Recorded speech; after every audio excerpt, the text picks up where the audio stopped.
Like that defense, man. Like we have a lot of guys on the defense that got paid this offseason, and we got a lot of guys on the defense who are going to be free agents at the end of the year. Like EJ Speed is going to be a free agent. Julian Blackman is going to be a free agent.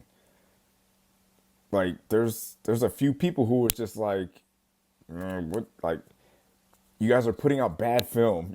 I personally do not want EJ Speed back. I just don't think him and Zaire Franklin really fit together as a duo. Like EJ Speed isn't really good in pass coverage. I feel like he misses a lot of tackles, and he makes a few plays here and there, but he's just not as consistent. And having one inconsistent linebacker is one thing. Having two of them, it ain't gonna work. So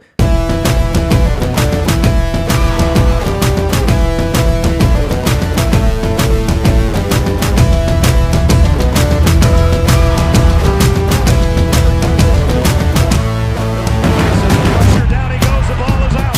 It's going to be scooped, and it might be a score. It is. Campbell, touchdown, Alabama. Just being physical and, just having that tenacity and that aggression, to come out on the field each and every day, with that type of mindset, man. We linebackers of University of Alabama, so everybody in that room is hungry. We starving. We just ready to compete and ready to be ready for any given moment of whatever play it is on the field.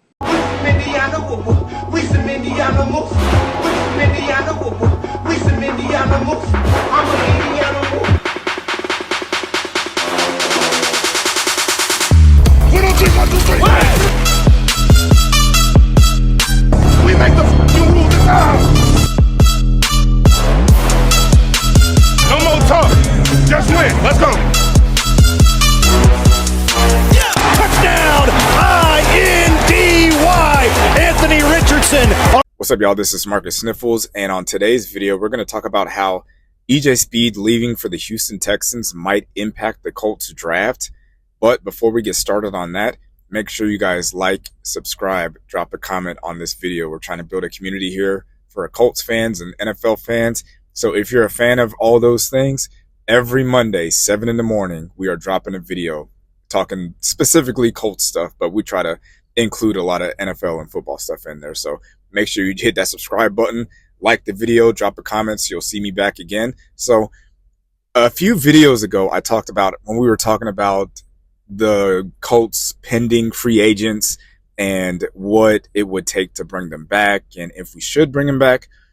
One of the players that I said that we should not bring back was EJ Speed. And I said that because there weren't a lot of fans clamoring for him to be on their team. I watched a few YouTube videos about, the best available free agent linebackers, and his name was never brought up. And it kind of took him a while to get signed and picked up by a team. And I always kind of judge how good a player is based on what other teams are willing to pay for him. So in my opinion, I really wanted us to keep Will Fries. I thought Will Fries was a good ascending player, and he was playing great last year. And the Vikings saw that, and they paid a lot of money for him. So in my eyes, that shows that he has some value in this league. And with EJ Speed, he only got a 1-year, $5 million deal. Now, that kind of says a lot about how people value his production and his play, and maybe even some of his off-field stuff with the podcast. I don't think the podcast really had that much to do with it, but it kind of goes to show that, they're not really falling for just, all the empty stats that he kind of put up. I believe he finished in the top 10 in the NFL in tackles, but he also missed a lot of tackles, him and Zaire. They put up a lot of tackles, but they also had a hard time getting off the field. And I think free agency kind of showed that out. Now, for a 1-year prove-it deal, would I have mind EJ Speed coming back to Indy? Yeah, I mean, that's fine. 1 year, $5 million, prove it. You don't not guaranteed a starting spot. Kind of have to really show that you belong in the league, because there's a possibility that if EJ Speed doesn't pan out in Houston, where he's from, on this 1-year deal, there's a possibility that he could be out of the league. That's not off the board entirely. So I mean, obviously, I'm not rooting against him as a person. I just didn't think he was a good enough player, and I'm willing to bet that he expected to get a lot more than what he got as a free agent than the 1 year, $5 million deal. And for the people that are upset at Chris Ballard for letting him walk, I mean, he could technically be back in a year because he's only got a 1 year deal. So, like, how much of a mistake was it to let EJ Speed walk if the only deal he'd get was a 1 year prove it deal? So that is what I would tell some of the people that are upset about EJ Speed leaving. Now with EJ Speed out of the linebacker room, that kind of leaves a spot open for a new starter. Now Jalen Carlisle, I think he should have got more playing time last year, but he was dealing with injury. He is a 5th-round pick. He's either like a 5th or 6th-round pick, kind of like Zaire Franklin is. I thought he was a pretty good linebacker. I thought he earned some playing time. I'm not sure if he has earned the right to walk in as a day one starter. And with that being said, I feel like come draft day, I would be totally fine with the Indianapolis Colts using their 1st-round pick on Jihaad Campbell.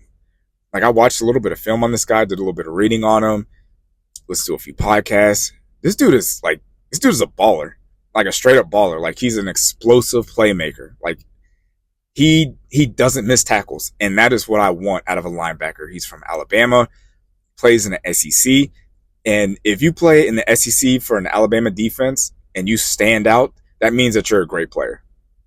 Like that, like hands down. You make plays in the SEC as a defender, that translates to the NFL. And he doesn't, I think his missed tackle percentage was like 5% or something crazy. Like, he just erases people. Like, if he gets his hands on you, you're done. And I mean, we can all go back to how many arm tackles and, missed tackles that the Colts defense had last year. Having someone like that in the middle of the field who just doesn't miss tackles is very important. Like, we kind of undervalue that aspect of it. Like, obviously group tackling is important, but if you have a guy who's just going to erase everything that he touches, awesome. He's also athletic. He's great in coverage. He's essentially an every down linebacker. There's no reason for him to come off the field. He's good in coverage. He's good at the weak side linebacker. He's good at the strong side linebacker. If you need him to blitz, if you need someone to pressure off the edge, he does everything. You need if it's 4th and 1, 3rd and 2, run stopping defense, you put him in there. 3rd and 15, you need a pass coverage linebacker, you can put him in there. 3rd and 20, you want a pass rush, you want to blitz, you can put him in there. There's no reason for this kid to come off the field the way that he plays. Now, some of the negatives that I've seen about him is that he needs to work on recognizing run plays and getting a little bit stronger. But I believe that comes with coaching. Like, you can coach someone how to read offensive lines and read their keys.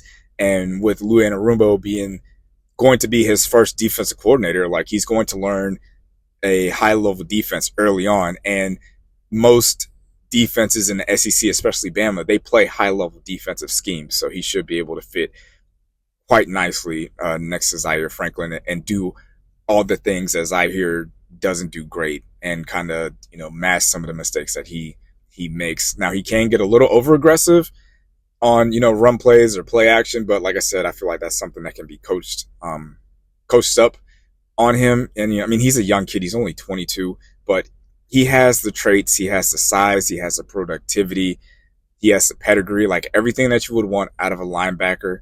I'm totally on board with the Colts spending the 14th pick.